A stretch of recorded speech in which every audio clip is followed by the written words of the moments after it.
To join us this morning. Um, we'll have a short meeting today, but as always, we'll be happy to stay around and answer any questions y'all may have. In the meantime, as folks are coming in, I wanted to share before we get started some good news.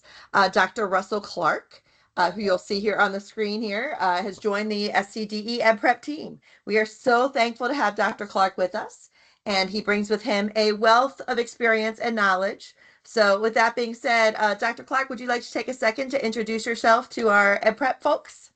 Hi, it's great to meet all of you. I look forward to building relationships and working together to just improve our student outcomes. And if you have any questions, don't hesitate to reach out. This is my second week, so just give me a little bit of a learning curve, but I look forward to working with each of you. Trial by fire, for sure. So we just wanted to let you all know and welcome him. So if you see him on our emails, be sure to say hey, or if you see him in meetings, be sure to say hey, and we're happy to have him on board.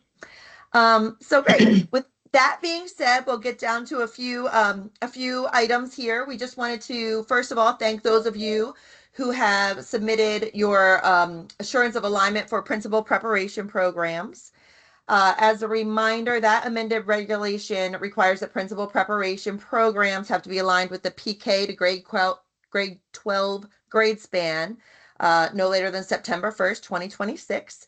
And we've asked providers to submit the leadership program assurances no later than February 1st.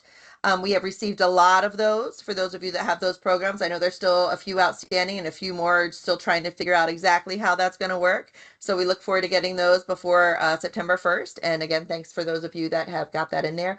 Once those have been submitted and accepted, you can recommend successful program completers for certification in the field of school principal, Tier 1 PK to grade 12. So that will be great. And we look forward to kind of cleaning up that process and making that a little more streamlined for you. And I also wanted to let you know to be on the lookout for annual assurances. These, of course, ensure that providers are meeting the South Carolina requirements for educator preparation programs as established in statute and regulations and guidelines and policies, and they will be coming to you at the end of the month. We try to time those along with those CAPE annual reports.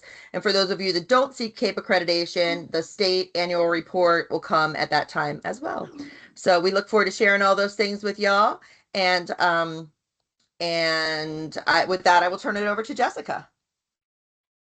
Good morning, friends. Happy New Year. Happy new semester.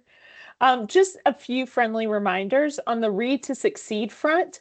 Back in December, on December 5th, we were able to mail out those Read to Succeed letters. And by mail, I mean email.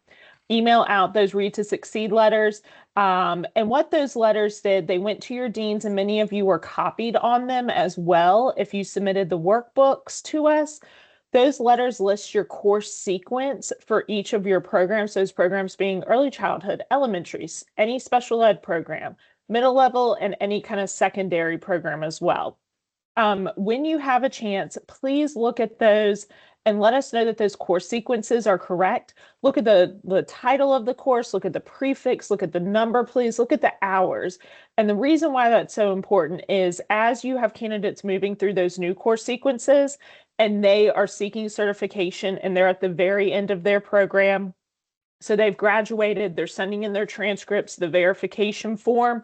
All of that will be routed to an SCDE analyst in our office, and that analyst is going to pull up that course sequence that we have in our internal documents, and they're going to be looking for those courses. They're going to be looking for that course name, that course title, the prefix. They're going to be looking to make sure the hours are correct. So if there is an error, then it gets popped over to us and we reach out to you guys. So if we can get that streamlined on the front end, it just makes it easier for the EPP. It makes it easier for the candidate. It makes it easier for everyone. So if you can just let us know of any errors, that'd be awesome. We pulled all that information from your workbook. So, and we also looked at the syllabi. So there could be errors. We hope not, but just let us know.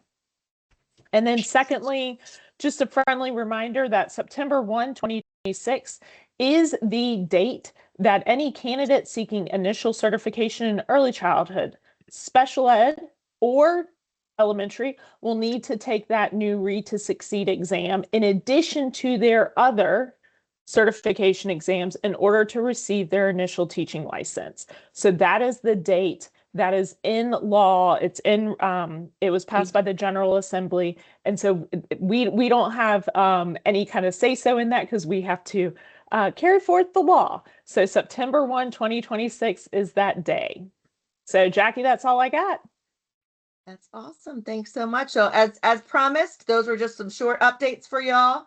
We appreciate you being here. If you have any questions, we'll be happy to stick around and answer them. But we appreciate you spending some time with us this morning and hope you have a great start to your semester. So thanks so much. So Lee, great question.